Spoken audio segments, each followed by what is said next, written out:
Let's look at determining your down payment.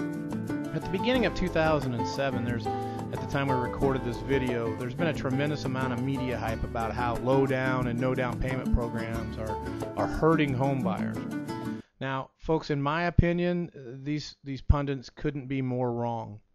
Now, if someone buys a home with no down payment because they don't have much money on a loan where they don't prove their income because the house they're buying is out of their budget, and they also had problems making their payments beforehand, then it doesn't make much difference if there's a down payment or not. There are bound to be problems with paying their house payment, and there will be more foreclosures. And that's what's been going on in late 2006 and at the beginning of 2007 when we recorded this video. Now, folks, if on the other hand, you decided to put less money down or no money down on a loan that you can qualify for based on your credit, your income, and you're comfortable making the house payment, that allows you to keep that money that you were going to use as a down payment into a cash position or a position that you can access it easier when if you need it, then you are better off keeping your money separated from the house. Now, if you put it as a down payment and have financial struggles, like a job loss or a disability, somewhere where your income went down, how easily can you get your money back out of the house? You're either going to have to sell it or refinance it. And folks, if you suffered a loss in income, do you think you're going to be able to qualify for a loan? The worst thing about a foreclosure is if you lose the house with your money tied up in the house in the form of equity. Plus, if you have that equity from the down payment in let's say a money market account, I'm not telling you where to put it, but I just say it's in a money market account earning 5.5%. Do you think you might be able to weather that financial problem better having immediate access to that money? Now look, folks, all we're saying is there might be better reasons to use a low down or no down payment even if you have a sizable amount of money saved for your down payment. Don't let traditional thinking get in the way of you making the best possible financial decisions for you and your family. Now we find that with the quality of the low down to no down loan programs that you're better off keeping any money you had allocated for a down payment in a safe separate side account so you have a cushion if anything goes wrong. Plus, we find that many of our clients have spent much more money on their new home than they had anticipated. It's amazing how the furniture you had in your apartment or your other house no longer works in the new house, and how all of a sudden you have to have that plasma screen TV. And we see people putting all of their savings down on their house because that's what they've always been told to do. And then what do? They don't have any money, so they end up charging their credit cards to buy these items, and all of a sudden the minimal savings they got on their house payment with the down payment money, it's more than eaten up in their new monthly payments on the credit cards, and all of a sudden you're in a financial bind. I see this happen all too often, even to people that have promised me they wouldn't do that. So the best way to start is to sit down with a certified mortgage planning specialist, not just any mortgage provider, but look for someone with that CMPS, those letters after their name, because that means they've gone through extensive extra training. They're better equipped to help you with the best possible financing structure for your new home. I know I'm harping on the CMPS, but folks, if you meet with a CMPS and then you meet with a traditional mortgage provider, you will know the difference.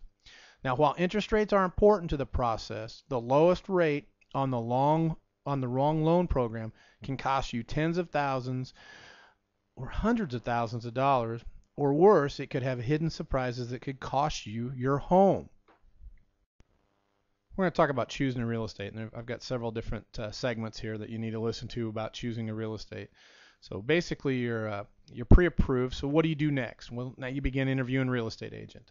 The best place to start with this is to get a referral from your CMPS, your certified mortgage planning specialist, or someone else that you trust that's had a good experience with a real estate professional. This decision is very important to your overall home buying experience as well as your success rate. Now, folks, it's our opinion that your choice of a real estate agent is a lot more important to this process than what most home buyers seem to think. It's almost like the consumer thinks that the real estate agent is just an order taker in the process, and you know what, folks, you couldn't be more wrong. Finding an experienced real estate agent that specializes in working with buyers, folks, is worth their weight in gold. Oh, another thing, to make sure you know when you begin talking to real estate agents, you got to know how you'll have to, you're going to need to know how you time getting out of your current apartment or your current house. Improper timing of this can be costly. So make sure you fully understand what's going to take for you to get out of your current lease or your current living situation. All right, folks, we're going to talk about some mistakes that I've seen people make in my more than 17 years in this business. I've literally done thousands of transactions, and then it seems like the people that make the mistakes make the same mistakes. And one of them is going directly to the agent that is selling the house, the one whose name is on the sign or in that new home subdivision. And people think that if they go directly to that agent that they're going to get some type of a better deal. Well, folks, let me tell you something. Nothing could be further from the truth. See, that listing agent has a contract for a certain percentage commission. And that's going to be whether they sell it or whether someone else sells it. So you're not going to get a better deal. In fact, that agent, that listing agent is contractually obligated to the seller, so that means that they have a fiduciary responsibility to the seller. So if you go to them, they're either, depending on how they line it up and work, they are going to be representing either the seller or not representing either of you. So either way, you're not going to have any representation in that transaction. So if they do, I believe it's called dual agent or transactional broker, and they have no real fiduciary responsibility to either party. So if they knew something material about the seller, like maybe the seller lost their job and has to sell, ethically they can't tell you, the buyer. Or if you are able to afford more than the offer that you make, ethically they can't tell the seller that information. Folks, the most successful transactions we've experienced over the years are when the buyer finds an experienced buyer's agent that they feel comfortable with and that they trust, and they enter into a buyer's agency agreement with them. Now that means that the agent has a fiduciary responsibility to the buyer.